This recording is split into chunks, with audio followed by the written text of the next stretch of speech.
Hello friends, तो आज हम बेसिक फर्स्ट ईयर केमिस्ट्री का बहुत ज़्यादा ही मोस्ट इंपॉर्टेंट टॉपिक जिसका नाम है माल्टोज तथा लैक्टोज। ठीक है, आज हम इसमें देखेंगे स्ट्रक्चर ऑफ माल्टोज क्या होता है, इसमें कौन कौन से जो दो ग्लूकोज इकाई उपस्थित होती है वो देखेंगे। ठीक है, आपका पूरा स्ट्रक्चर और जो इसका हावर्थ स्ट्रक्चर है सब बहुत ज़्यादा ही मोस्ट इंपॉर्टेंट है। ठीक है, ये स्ट्रक्चर पूछे जाते हैं। ठीक है, तो अगर आप इनकी प्रैक्टिस कर लोगे तो आपके लिए बहुत आसान होगा। तो इसकी थ्योरी सहित आपको समझाएंगे माल्टोज और लैक्टोज के बारे में। तो चलिए वीडियो शुरू करते हैं।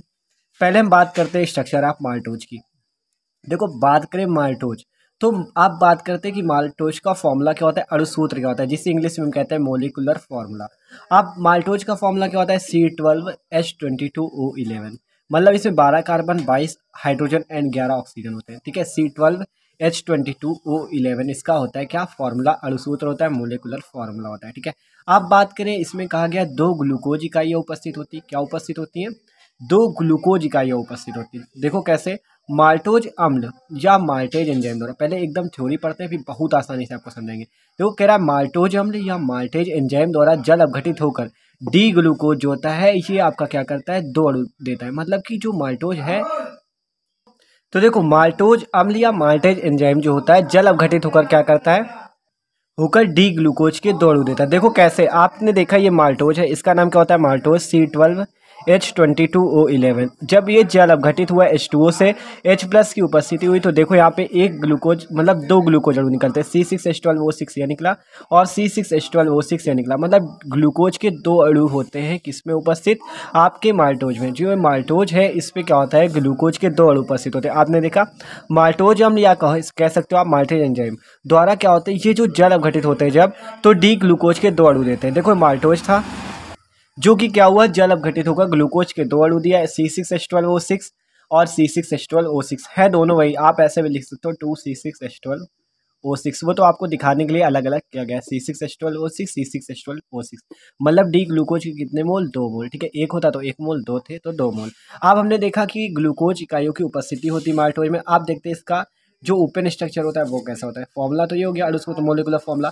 अब इसका ओपन स्ट्रक्चर देखते हैं। तो देखो ये जो होता है ये आपका होता है माल्टोज का ओपन स्ट्रक्चर, जिसमें आपका ये वाला पार्ट जो होता है रेड्यूसिंग पार्ट होता है, अपचयी पार्ट होता है, अपचयी भाग होता है, ये होता है नॉन रेड्यूसिंग पार्ट। ठीक है, तो देख सकते हो कोई दिक्कत नहीं इसमें। अगर आपने ग्लूकोज वाला वीडियो देखा है तो आपको ये आसानी से समझ में आ जाएगा, क्योंकि इसका फॉर्मूला होता है क्या, C12H22O11। अगर आप इसमें कार्बन गिनोगे तो 12 कार्बन है, 22 हाइड्रोजन है, ऑक्सीजन है 11। ठीक है, तो आप देखो, आपने देखा था कि ग्लूकोज में भी ऐसे करके ये ऑक्सीजन जो था जल का अणु मुक्त हुआ था और ऑक्सीजन यहाँ बीच में लग गया था। उसी प्रकार इसमें भी इन दोनों अणुओं में पहले लग गया है ऑक्सीजन इधर बीच में, फिर इस वाले कार्बन को यहाँ से जोड़ने के लिए, क्योंकि हमें 12 कार्बन करने, 6 अलग अलग तो कर नहीं सकते, तो इसलिए ऑक्सीजन यहाँ पर से भी एक ऑक्सीजन जोड़कर यहाँ से इस वाले कार्बन से जोड़ दिया गया है। ठीक है, इसे कहते हैं माल्टोज।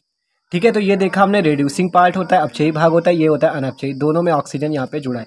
तो ये होता है किसका स्ट्रक्चर, आपका माल्टोज का। ठीक है, माल्टोज का स्ट्रक्चर होता है ये। आप देखते हैं इसकी हावर्थ के अनुसार संरचना कैसे बनती है। ठीक है, अगर आपने ग्लूकोज वाला वीडियो देखा है तो आपको ये बहुत अच्छे से समझ में आने वाला है। ठीक है, अगर नहीं देखा तो भाई आप जाकर देख सकते हो, आपको लिंक मिल जाएगी प्लेलिस्ट की डिस्क्रिप्शन में। ठीक है, तो देख सकते हो बना कैसे। इसमें देखो यहाँ पे रेड्यूसिंग पार्ट इधर था, लेकिन जब हावर्थ संरचना बनती है तो रेड्यूसिंग पार्ट इधर हो जाता है और नॉन रेड्यूसिंग जो ये वाला स्ट्रक्चर है ये इधर आपका बना हुआ है। आप देखो कैसे देखते हैं। ठीक है, तो देखो आप देखते हैं कैसे बना हुआ है।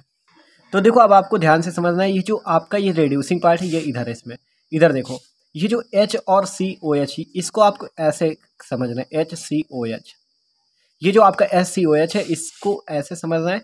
तो जब ऐसे समझोगे तो ये देख सकते हो ये कार्बन आपका ये कार्बन हो गया, उसी प्रकार देख सकते हो H ये लगाए OH ये लगाए। ठीक है, जब इसमें समझोगे इसी तरह HCOH ऐसा जो ऐसे है, इसे जब ऐसे समझोगे ये ऐसे सीधा ये, तो H आपका ऊपर आएगा और OH नीचे। ठीक है, उसी प्रकार जब इसमें देखोगे तो OH CH, तो इसमें भी क्या OH आपका क्या आएगा ऊपर और H नीचे। ठीक है, तो है कुछ नहीं एकदम, बस आपको ये जो ऐसे लगे इसको ऐसे समझना है। ठीक है, इसी प्रकार जब इसमें देखोगे इस वाले में तो आपका ये वाला पार्ट इधर है, ये जो ऑक्सीजन इस कार्बन से देखो ये इस कार्बन से जुड़ा है, इस वाले के चौथे और इस वाले से पहले देखो ये जुड़ा है, यहाँ पर ऑक्सीजन ये जुड़ गया, ये हाइड्रोजन हाइड्रोजन लग गया। ठीक है, एक हाइड्रोजन ये लगाए एक हाइड्रोजन ये लगाए, ये दोनों हाइड्रोजन लग गया, है एकदम आसान। ठीक है, कोई दिक्कत नहीं है। उसी प्रकार जब इसमें देखोगे H आपका ये आएगा, फिर OH नीचे, H ऊपर OH नीचे, फिर इसी प्रकार OH ये और H कहाँ आएगा नीचे, ठीक है। इसी प्रकार H ऊपर OH नीचे। तो देख सकते हो आप, अगर ग्लूकोज वाला वीडियो देखो तो ये आपके लिए एकदम ज़्यादा बहुत ज़्यादा ही आसान ईजी होने वाला है, ठीक है,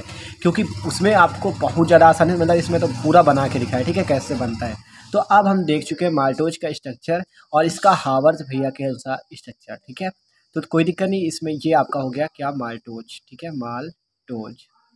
अब बात करते हैं लैक्टोज भैया की, ठीक है। तो लैक्टोज को देख लेते हैं थोड़ा कि लैक्टोज क्या होता है। अब बात करें कि अणुसूत्र की इसके, तो अणुसूत्र मोलिकुलर फॉर्मूला क्या होता है।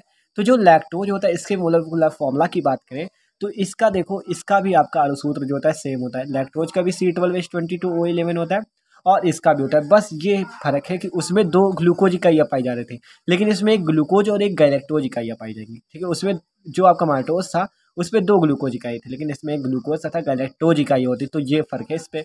तो आप अगर आपसे कोई पूछ ले कि माल्टोज और लैक्टोज में क्या फर्क, तो आप क्या बताओगे, सूत्र तो एक ही होता है, लेकिन इसमें क्या होता है, एक ग्लूकोज और एक गैलेक्टोज इकाई होती है, और जो आपका क्या होता है वो माल्टोज, उस पे दोनों ग्लूकोज होते हैं इकाइयाँ। देखो अब दिखाते हैं आपको कैसे। तनु अम्लों या एंजाइम द्वारा लैक्टोज के जल अपघटन से समान मात्रा में ग्लूकोज तथा गैलेक्टोज प्राप्त होता है, जिससे ज्ञात होता है कि लैक्टोज में ग्लूकोज तथा गैलेक्टोज इकाइयाँ उपस्थित है, ठीक है।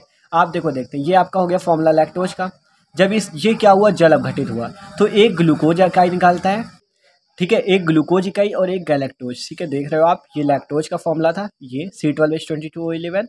जब इसने जल से किया की तो C6H12O6 एक ग्लूकोज और एक गैलेक्टोज, 2 अणु निकाले। और माल्टोज भैया ने क्या किया था मैम, कि दोनों ग्लूकोज के मोल निकाले थे। ये 1 मोल ग्लूकोज निकाल रहा है, 1 मोल निकाल रहा है गैलेक्टोज का, ठीक है। तो कोई दिक्कत नहीं इस पर। आपने देखा लैक्टोज ने 1 मोल ग्लूकोज निकाला, 1 मोल गैलेक्टोज निकाला। अब इसके भी मोलिकुलर फॉर्मूला की बात कर लेते हैं।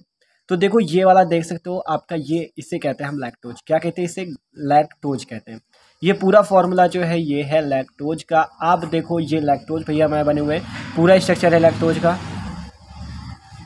तो जैसे उसमें था ये ऑक्सीजन यहाँ पे जुड़ा हुआ था, ठीक है। अगर आप भाई प्लीज़ आपसे गुजारिश कि आप वाला वीडियो जाके देख लेगा तो आपको ये एकदम आसानी समझ में आने वाला है, ठीक है। ग्लूकोज वाला देखो, जिसमें आपको ग्लूकोज की आवर्त संरचना बताई गई थी। आप देख सकते हो ये ऑक्सीजन आपका यहाँ पर से इस वाले कार्बन से जुड़ा है, ठीक है। तो ये पूरा स्ट्रक्चर आप देख सकते हो, ये होता है लैक्टोज का, ठीक है। 12 कार्बन है, 22 ऑक्सीजन, 22 सॉरी हाइड्रोजन है और 11 ऑक्सीजन है, आप गिन सकते हो, ठीक है। ये है लैक्टोज। अब बात करें इसके हावर्त स्ट्रक्चर के बारे में, ठीक है। तो हावर्त स्ट्रक्चर भी उसी प्रकार बनेगा। देख सकते हो जो इस वाले से एक हाइड्रोजन ये नीचे जुड़ा हुआ है, ये, और ये क्या, और आपका ये एक हाइड्रोजन, ठीक है, जिससे आपका ये वाला ऑक्सीजन जुड़ा है, ये एक हाइड्रोजन जुड़ा हुआ है, एक हाइड्रोजन ये वाला। तो ये हाइड्रोजन देख सकते हो यहाँ पे जुड़ा है, एक इधर इधर साइड था और उधर क्या उस साइड, इसलिए वो वाला ऊपर है और ये वाला हाइड्रोजन नीचे, और बीच में क्या लगा है ऑक्सीजन, तो हमने ऑक्सीजन लगा दिया, ठीक है। कोई दिक्कत नहीं आता तक। आप देखो जो ये लैक्टोज है इसमें देख सकते हो, ठीक है। और आगे तो पूरा आपका उसी प्रकार, जिस प्रकार उसमें माल्टोज में था उसी प्रकार आपका लैक्टोज के स्ट्रक्चर में भी है। तो टॉपिक एकदम आसान है, इसका स्ट्रक्चर देख सकते हो आप। इसे कहते हैं हम लैक्टोज की हावर्त संरचना। हावर्त के अनुसार ये संरचना है, ठीक है। ये किसके अनुसार संरचना है, हावर्त के अनुसार। बस आपका इसी को इसमें हावर्त ने बना दिया है इस टाइप का, रिंग में, रिंग के माध्यम से। ये ऑक्सीजन कौन वाला है, ये ऑक्सीजन लगा होता है, ये गोला नहीं है, ऑक्सीजन है ये वाला। ये जो आपका ये है ये ऑक्सीजन है। इसी प्रकार जो ये वाला ऑक्सीजन है ये आपका यहाँ पे लगा हुआ है, ठीक है। तो टॉपिक भाई एकदम आसान है, कुछ नहीं था इस पर।